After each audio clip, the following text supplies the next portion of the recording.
Okay, welcome to Mr. 151 Josh's YouTube channel. What I'm going to show you today is making a wren nest out of a long gourd, also known as Amish gourds or long gourds or Apache gourds or kettle gourds. All make perfect wren nests if you can find them or grow them yourself. You got to dry them for at least a year though if you're going to grow your own, which takes quite a while. I happen to find this guy at a farmer's market here in Michigan, and I bought it because it had the perfect handle to hang it on a tree branch.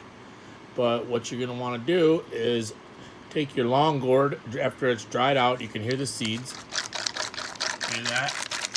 They're inside. And drill yourself a hole 1 inch in diameter.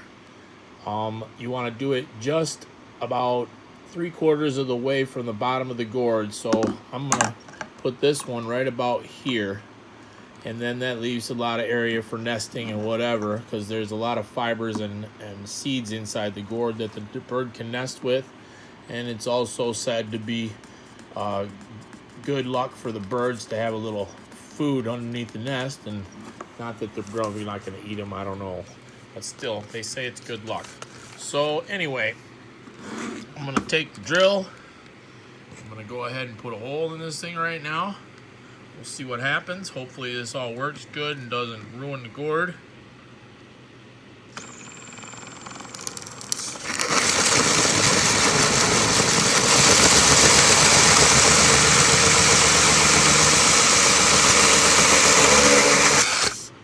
Okay, that worked pretty darn good.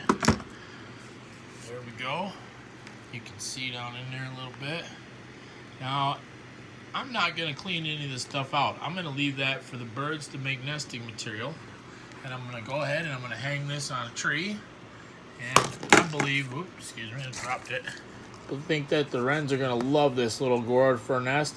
And it's really easy to make, all natural. I did shellac it. If you notice, it does have a nice shine to it. Now, I read some people like to sand their gourds down.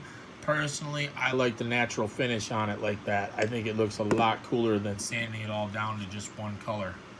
So anyway, if you got any comments, questions, go ahead and leave them down below. Please don't forget to subscribe to my channel. And as always, thanks for watching Mr. 151 Josh's YouTube channel.